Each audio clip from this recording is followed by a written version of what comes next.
কি বুঝে বিড়ি খান, কি বুঝে সিগারেট খান, কোন বুঝে দাড়ি কাটেন, কোন বুঝে টেলিভিশনে নর্তকীর নাচ দেখেন।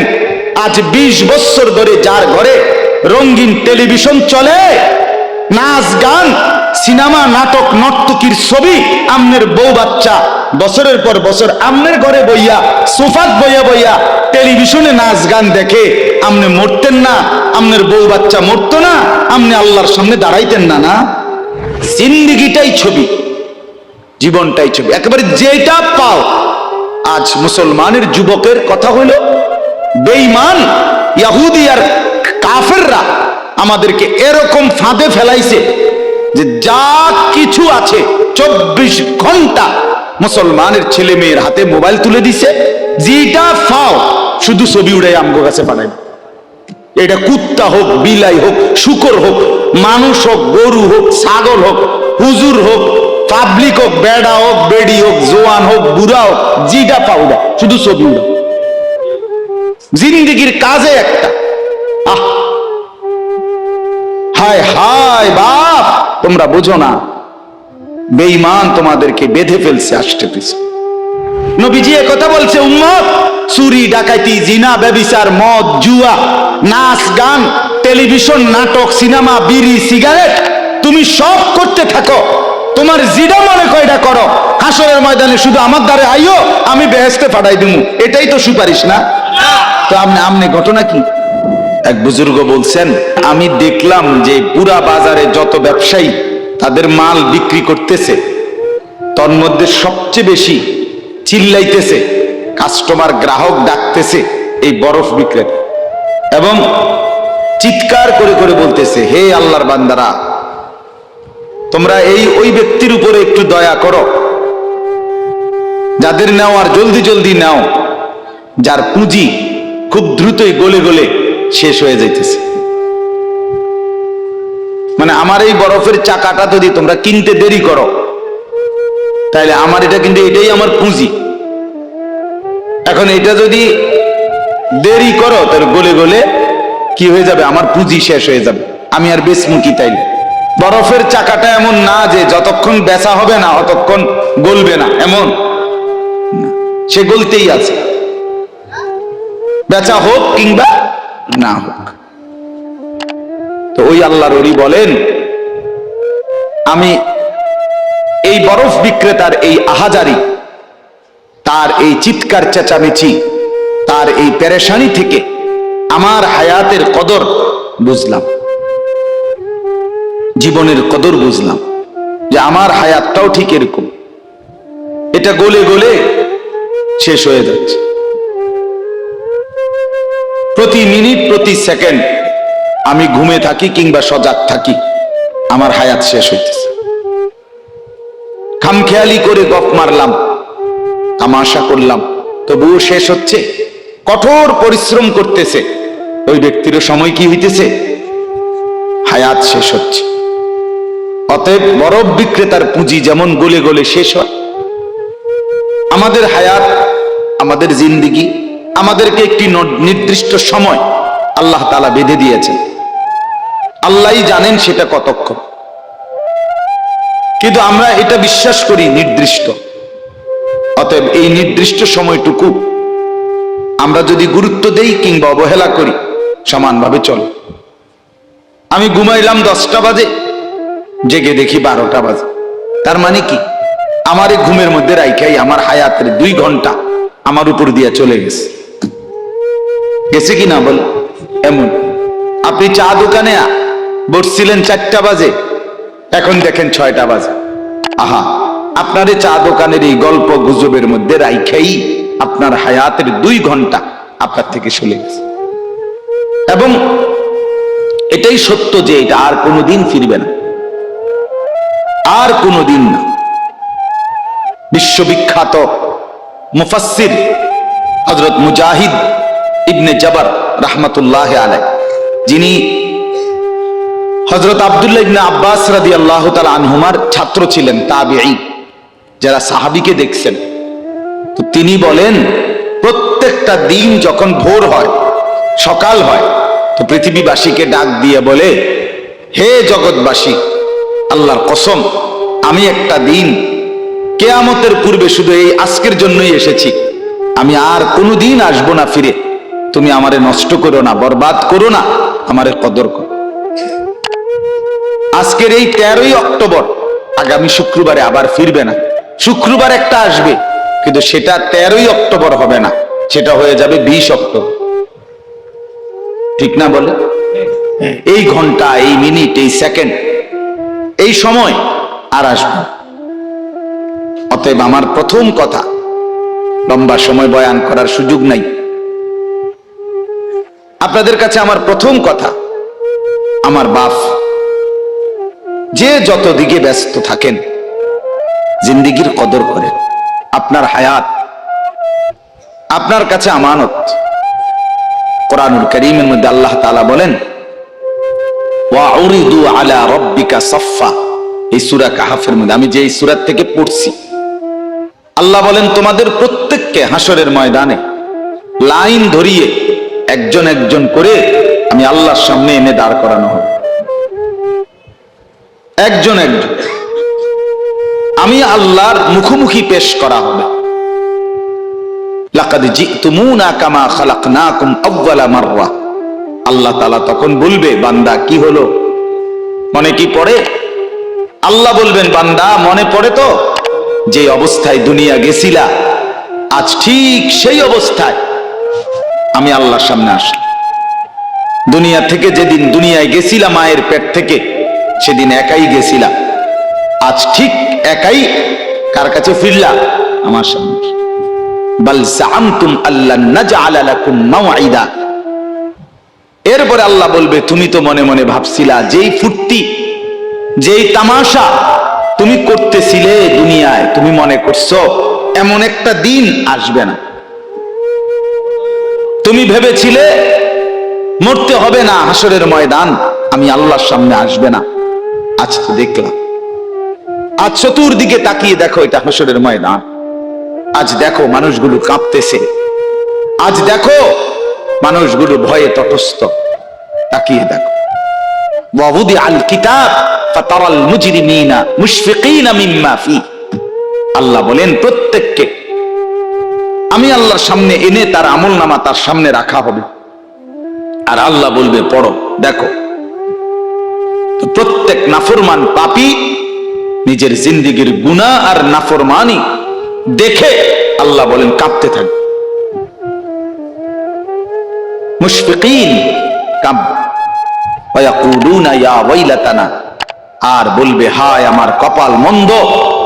মা লিহাযাল কিতাব, আল্লাহ এটা কাকে দিয়ে লেখাইলেন, এমন কেমন কিতাব? লা ইউগাদিরু সাগীরাতান ওয়ালা কাবীরাতান ইল্লা আহসাহা। হায় আল্লাহ, আমার জীবনের এক সেকেন্ড, ছোট বড় একটি কর্মকাণ্ড, একটি নিঃশ্বাস এখানে হিসাবের বাহিরে নাই, সব তো এখানে লেখা। আমি পালাবো কিভাবে, আমি বাঁচবো কিভাবে, আমি মুক্তি পাবো কিভাবে? ওয়াজাদু মা আমিলু হাদিরা। আল্লাহ বলে তোমার জিন্দেগির সব তুমি তোমার আমলনামার মধ্যেই উপস্থিত পাইবে। ওয়ালা ইয়াজলিমু রাব্বুকা আহাদা। আল্লাহ বলেন তোমাদের কারো উপরে এক বিন্দু জুলুম হবে না, জুলুম হবে না। এজন্য ছেলেদেরকেও বলি, বাপ, খোদার কসম, এই সমবয়সী বন্ধু থাকবে না। তুমি যেদিন কবরে যাইবা, এরা কেউ পাশে যাবে না। তুমি যেদিন হাসরের ময়দানে দাঁড়াইবা, সেদিন কেউ দাঁড়াবে না তোমার সাথে। তুমি যেদিন আল্লাহ তাআলার মুখোমুখি হতে হবে, সেদিন এই বন্ধু কেউ থাকবে। ফাইদা নুফিখা ফিস সূর ফালা আনসাবা বাইনাহুম ইয়াওমাইদিন ওয়ালা ইয়াতাসাআলুন। আল্লাহ বলেন ইসরাফিল যখন দ্বিতীয়বারে সিংগায় ফু দিবে, আমি আল্লাহ হাসরের মাঠ কায়েম করব, তখন এই হাসরের ময়দানে দাঁড়িয়ে কেউ কাউকে আত্মীয়তার, বংশের, সম্পর্কের কোনো পরিচয় দিবেন। কোন মা বলবে না এটা আমার সন্তান, কোন সন্তান বলবে না এটা আমার মা, কোন ভাই বলবে না এ আমার বোন, বোন ডাকবে না এ আমার ভাই। ওয়ালা ইয়াতাসাআলুন, কেউ কাউকে জিজ্ঞেসও করবে না কেমন আছে। কে কারে জিজ্ঞাবে? আম্মা জান আয়েশা রাদিয়াল্লাহু তাআলা আনহা বলেন, নবীজির স্ত্রী তিনি নবী সাল্লাল্লাহু আলাইহি সাল্লামকে জিজ্ঞেস করছিলেন, ইয়া রাসূলুল্লাহ, হাসরের ময়দানে সবাই কাপড় চোপড় বিহীন উলঙ্গ হয়ে দাঁড়াবে, তো একজন আরেকজনের দিকে তাকাবে না, কেমন লাগবে তখন? রাসূলুল্লাহ সাল্লাল্লাহু আলাইহি সাল্লাম বলেন, খোদার কসম আয়েশা, হাসরের ময়দান এতটা ভীতিকর অবস্থা যে একজন মানুষ নিজেকে বাদ দিয়ে কারো ব্যাপারে তাকানো, চিন্তা করার, খবর নেওয়ার 1 সেকেন্ড সময় পাবে। সকলেই উপরের দিকে নিজেকে নিয়েই ব্যস্ত থাকে। ইয়া রাব্বি নাফসি নাফসি, ইয়া রাব্বি নাফসি নাফসি, ইয়া রাব্বি নাফসি নাফসি। এজন্য বাপ আমার, আপনার হায়াত আপনার কাছে। আপনি যেদিন মরবেন সেদিনও মানুষ ভাত খাবে। এই গ্রামবাসী ধোকা, ধোকা, মহল্লাবাসী ধোকা, এগুলো সব ধোকা, সব ধোকা। বন্ধুরা ধোকা, স্ত্রী ধোকা, এগুলো সব ধোকা। সব ওই রাত্রে খানা খাবে, আপনারে দাফন করে আসে। আরো বেশি খাইবো মানুষের ঘরের থেকে, যাইতে আইনা ভাত খাওয়া। আও সারাদিন কাঁদছেন আমনে, শরীর দুর্বল হয়ে যাব খানা না খাইলে। ভাত খা, খানা বন্ধ নেই। লাশের সামনে, লাশের সামনে মুসলমান আজকে জানাজা, লাশ সামনে, এখানে দাঁড়াইয়া জিগায় খানাটা কোন দিন কইয়া লাইলে ভালো আছিল। কি আহা আহা, মানুষ কার জন্য শিক্ষালেন? এই মানুষগুলো তারা আজকে জিগায় খানাটা কোন দিন করবে। 4 দিন না খানাটা কি সোমবারে করলে ভালো হয় না মঙ্গলবারে করলে ভালো হয়? কতদিন অনবুঝ করে লাইলে ভালো ছিল, লোকজন কি আর আবার পাইবেননি? হ্যাঁ, মানুষটিরে আবার কইটো আইবেন, আজকেই কইয়া লাইলে ভালো। ফলে জানাজার লাশের সামনে দাঁড়াইয়া আগে কইয়ালায় সবাই খেয়াল রেখেন সোমবারে খানা। আহ, এর নাম দুনিয়া, এর নাম দুনিয়া, এর নাম দুনিয়া। এই জন্য দুনিয়া বড়ই স্বার্থপর। এটা রাক্ষস, শুধু গিলে খায়, তৃপ্ত হয় না, তৃপ্ত হয়। সেদিন আমি এক কোটিপতির বাড়িতে গেছি, অনেক বড় সম্পদশালীর বাড়িতে গিয়া তার বাসায় বাথরুমে গেছি। দেখি যে বাথরুমের যে দরজা, দরজার যে সিটকারি লাগায়, তো সিটকারিটা আছে, কিন্তু সিটকারিটা যেটার মধ্যে লাগায় ছোট্ট বল্টু একটা, এটার মধ্যে লাগায় যেটার মধ্যে এটা নাই। এবারে লাভ হলো কি, এটা কিদের মধ্যে লাগায়? কথা বুঝছেন না? লকটার এই ছোট ইয়াটা যেটার মধ্যে লাগায়, আর এটা নাই। কারণ আমি বের হয়ে বললাম, হা ভাইয়া, এরই নাম দুনিয়া। দুনিয়া এমন একটা না একটা থেকেই যায়, সব চাহিদা, সব প্রয়োজন পূরণ হয় না, পূরণ হয়। আপনার লাশ যেদিন জানাজা হবে সেদিনও আপনার ঘরের হাজারো প্রয়োজন বাকি থেকে যায়, বাকি থেকে। পৃথিবী হাসবে ঠিকই, সিএনজিও চলবে, অটোও চলবে, সূর্যও ডুববে, চাঁদও উঠবে, রাতও শেষ হবে, দিনও আসবে, কেউ থামবে না আপনার জন্য। আপনি শুধু চলে যাবেন একা কবর, কেউ থামবে না। এরে বাপ, কেউ থামবে না। ছেলেরা আজকে বন্ধুর পাল্লায় পড়ে নষ্ট হয়ে যাচ্ছে। আহ, সমবয়সী বন্ধু তোমার উলঙ্গ ছবি দেখায়া, নর্তকী দেখায়া শেষ করে দিলে, তুমি বুঝলা না। সমান সমান বন্ধু একসাথে তোমার জুয়ার আড্ডায়, মদের আড্ডায়, নারীর আড্ডায়, আহ,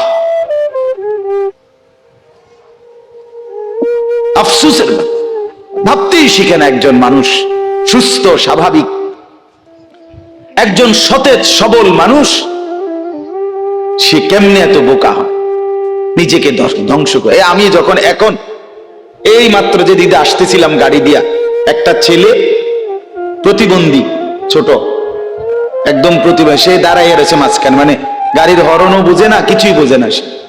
পর আরেকটা ছেলে ধরে তার এক পাশ করে দেওয়াতে তারপরে আমার গাড়িটা আসছে এই এখানে। এখন এই ছেলেটা তো অবুঝ হইতে পারে, এই ছেলেটা তো প্রতিবন্ধী, সে তার ভালো মন্দ বুঝে না। কিন্তু তুমি ছেলে সুস্থ সবল স্বাভাবিক যুবক, তুমি কেমনে নিজের ভালোটা বোঝো না?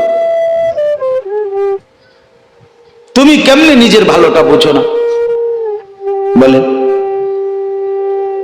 এত মানুষের জানাজা, কবরস্থান নাই এমন কোন এলাকা আছে বলেন? আপনাদের মহল্লায় কবরস্থান নাই?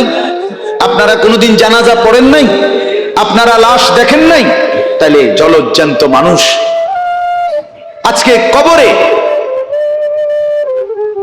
জনাব হযরত মাওলানা আব্দুল বারী সাহেব, আমার তো পুরো মনে আছে, কত সময় আমার সাথে, কতদিন বয়ান একসাথে দেখছি, বসছি, কথা বলছি। কোথায় হারিয়ে গেল? কোথায় চলে গেলেন? এইভাবে পরিচিত চেনা মানুষগুলো প্রতিদিন হারিয়ে যায়, কবরে চলে যায়। এরপরও কি আমার কলিজার ভিতরে একবারও এই হয়েছিল বেটা আহাম্মক থাকার বেটা? জিন্দেগিটাই ছবি, জীবনটাই ছবি, একেবারে যেটা পাও। আজ মুসলমানের যুবকের কথা হইল বেঈমান ইহুদি আর কাফেররা আমাদেরকে এরকম ফাঁদে ফেলাইছে যে যা কিছু আছে 24 ঘন্টা মুসলমানের ছেলে মেয়ের হাতে মোবাইল তুলে দিছে, যেটা পাও শুধু ছবি উড়াই আমগো কাছে পাঠায়। এটা কুত্তা হোক, বিলাই হোক, শুকর হোক, মানুষ হোক, গরু হোক, ছাগল হোক, হুজুর হোক, পাবলিক হোক, বেড়া হোক, বেড়ি হোক, জোয়ান হোক, বুড়া হোক, জিটা পাউডা শুধু ছবি উড়া। জিন্দেগির কাজে একটা হায় হায় বাপ, তোমরা বুঝো না, বেঈমান তোমাদেরকে বেঁধে ফেলছে, আষ্টে পৃষ্ঠে বেঁধে ফেলছে, গিলে খাচ্ছে, গিলে। একটা সেকেন্ড সিদ্ধান্ত বেঈমানের যে মুসলমানের একটা নড়াচড়া তারা তাদের আড়াল হইতে দিবে না। কারণ এই মোবাইল, এই ইন্টারনেট, এই সব কিছু আমরা যাই ছবি উঠাই করি তাদের হাতে, তাদের কাছে এটার মূল নিয়ন্ত্রণ। তারা দেখে মুসলমানের যুবকদের হালাত কি, চরিত্রের অবস্থা কি, যুবতীদের হালাত কি।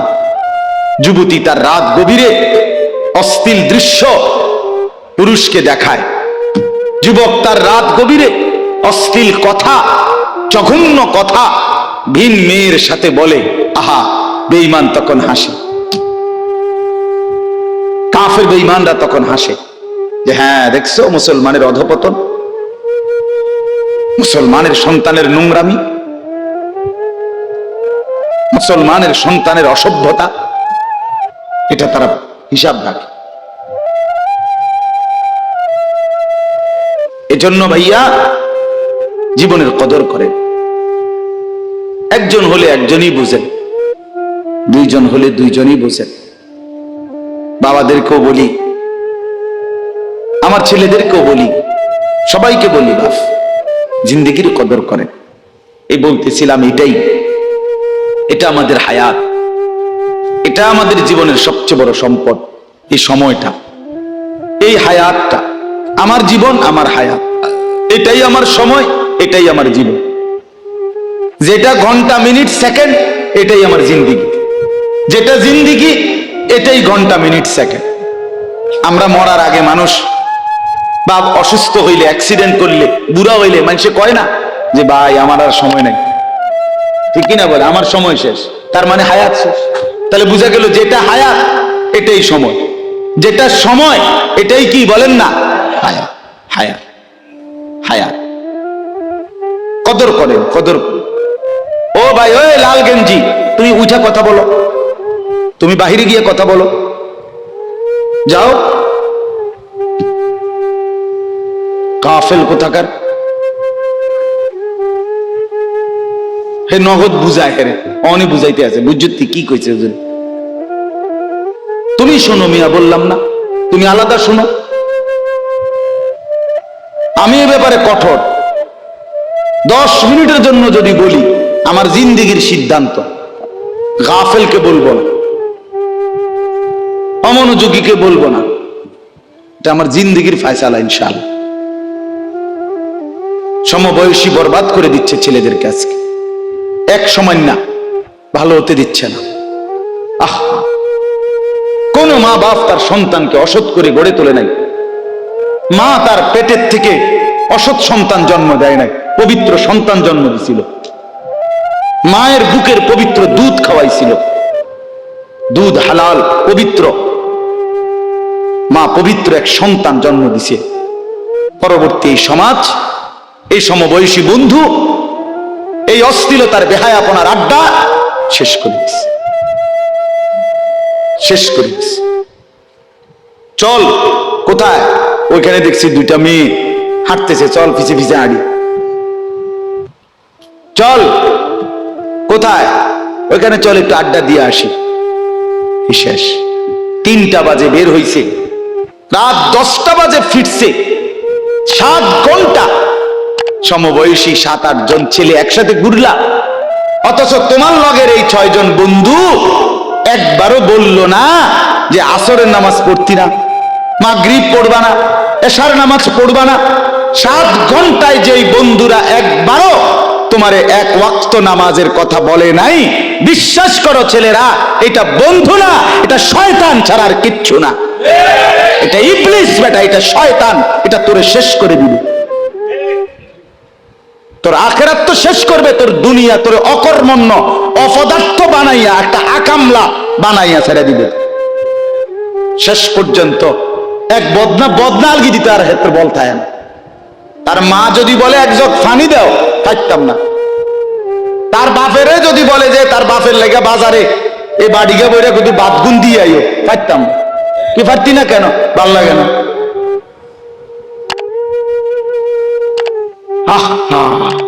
গুনাহ, অশ্লীলতা, বেহায়াপনা, উলঙ্গপনা শেষ পর্যন্ত এরকম অপদার্থ বানায়, অকর্মণ্য বানিয়ে দেয়।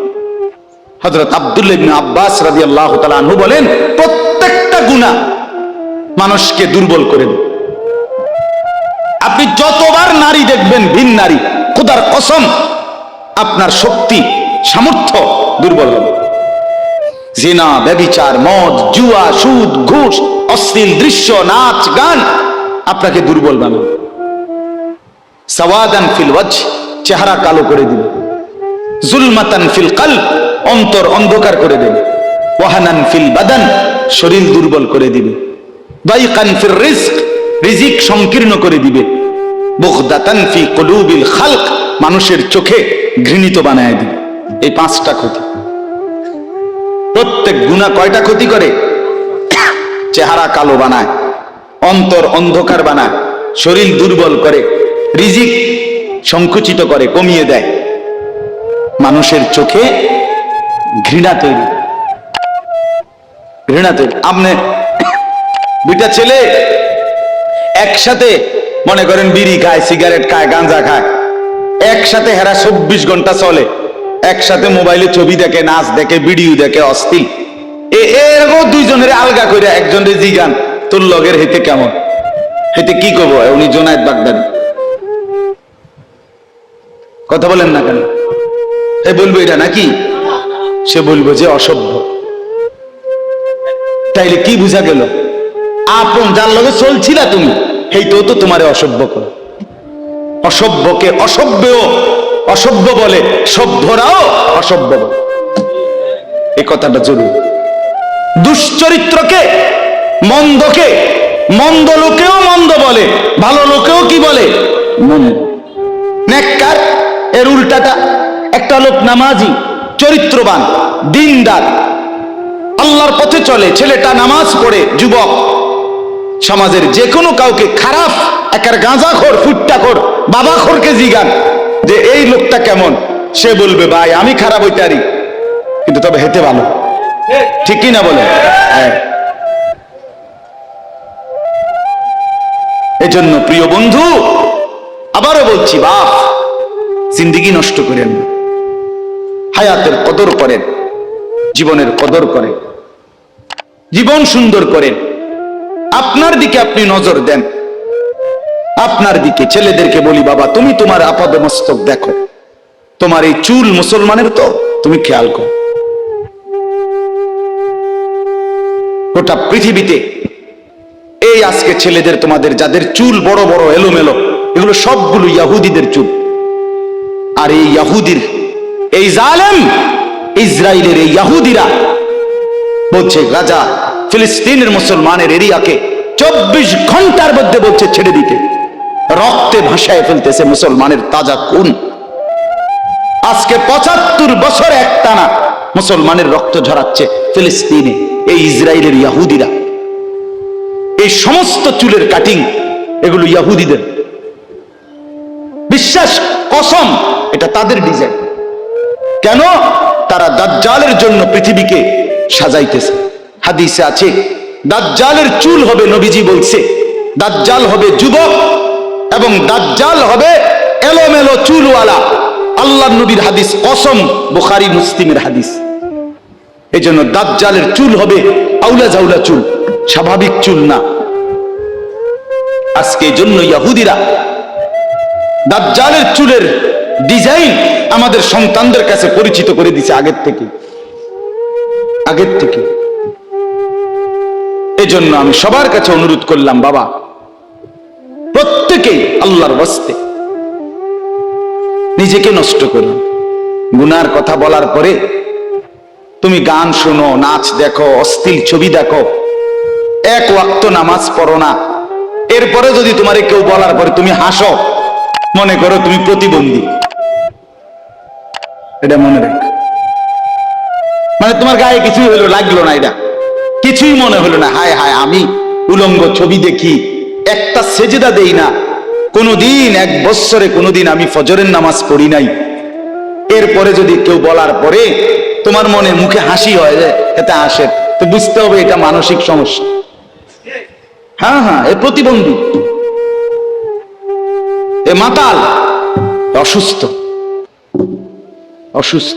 আমি নিজে পাবনা, গত মাসে আমি পাবনা গেছিলাম, বিকাল বেলা আসরের নামাজের পরে পাবনা মানসিক হাসপাতাল, যেটা আমি নিজে দেখতে গেছি, আমার ওই এলাকার ওরা নিয়ে গেছে, এই বাংলাদেশের সবচেয়ে বড় মেন্টাল হসপিটাল যেটা।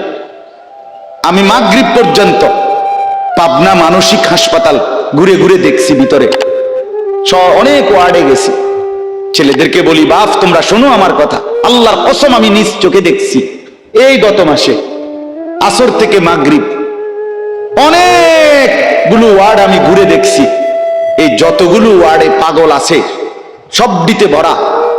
কসম, আমি নিজ চোখে দেখছি 100 জনের মধ্যে 2 জনও বুড়া নাই, সব যুবক, সব যুবক। বিশ্বাস কর বাপ, আল্লাহর নাফরমানি করে জিন্দেগি তামাশা বানাইও না। নারী দেখতে দেখতে, অশ্লীল ছবি দেখতে দেখতে, মোবাইল টিপতে টিপতে, আল্লাহকে সেজদা না করতে করতে চোখ কোনখানে গেছে গিয়া দেখো।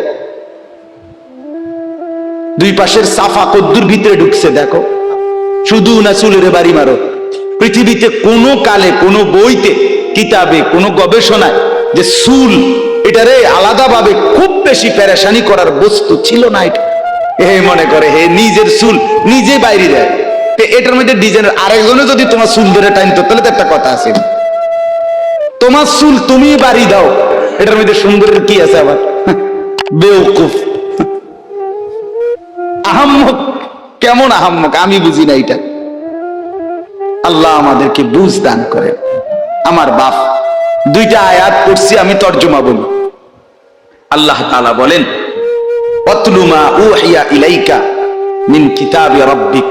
হ্যাঁ, নবীজি সাল্লাল্লাহু আলাইহি সাল্লাম মানুষকে কালেমার দাওয়াত দিতেন, তো বিভিন্ন জন বিভিন্ন বুদ্ধি দিত। কথাটা ছোট্ট, খেয়াল করেন। কইতো মোহাম্মদ এমনে কও, আরেকজনে কইতো হেমনে কও, আরেকজনে বলতো মোহাম্মদ এই সিস্টেমে কইতে হইব, আরেকজনে বলতো আগে নেতা করে মুসলমান বানাইতে হইব, আরেকজনে বলতো আরে এই সমস্ত গরিব শরীফ গোলাম কৃতদাস বেলাল খাব্বাব খুবাইব ইতার লইয়া ফেরা থাকলে গুনি বুদ্ধির শেষ নাই। বুঝেন নাই কথাটা? আল্লাহ তাআলা তখন বন্ধুকে বললেন, দোস্ত সব বাদ দেন, আমি যেটা বলি শুনেন। অতলু মা উহিয়া ইলাইকা মিন কিতাবে রাব্বিক, আপনার রব আল্লাহ আপনার উপরে প্রতিনিয়ত যেই কোরআন নাজিল করতেছে, আপনি সকলের সামনে সেই কোরআন তেলাওয়াত করেন।